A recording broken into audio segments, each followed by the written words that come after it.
अथ श्रीमद्भगवद्गीता महात्म्यं। गीताशास्त्रमिदं पुण्यं य पठेत् प्रयतः पुमान् विष्णुपदमवाप्नोति भयशोकादिवर्जितः। गीताध्ययनशीलस्य प्राणायामपरस्य च नैव सन्ति हि पापानि पूर्वजन्मकृतानि च। मलनिर्मोचनं पुंसा जलस्नानं दिने दिने सकृद्गीताम्भसि स्नानं संसारमलनाशनं। गीता सुगीता कर्तव्या किमन्यैः शास्त्रविस्तरैः या स्वयं पद्मनाभस्य मुखपद्माद्विनिश्रुता। भारतामृतसर्वस्वं विष्णोर्वक्त्राद्विनिश्रुतं।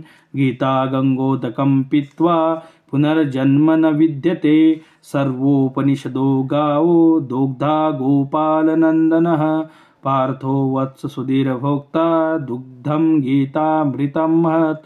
एकं शास्त्र देवकी पुत्र गीत मेको देवो देवकी पुत्र एव।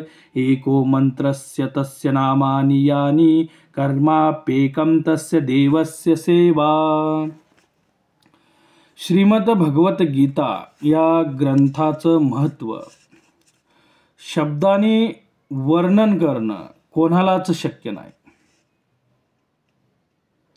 हा एक अत्यंत रहस्यपूर्ण असा ग्रंथ आहे। या ग्रंथामध्ये वेदांचं तात्पर्य सांगितलं आहे। श्रीमद्भगवद्गीता हा ग्रंथ म्हणजे संपूर्ण वेदांताचं सार आहे। या ग्रंथाची संस्कृत भाषा जर आपण बघितली तर अत्यंत सुंदर आणि सरळ अशी आहे। संस्कृतचा थोडा जरी अभ्यास केला तर ही भाषा सहज माणूस जाणू शकतो। पण या ग्रंथाचा आशय आणि या ग्रंथाचं तत्वज्ञान इतकं सखोल आहे की जीवनभर अभ्यास केला तरी त्याचा थांग लागत नाही।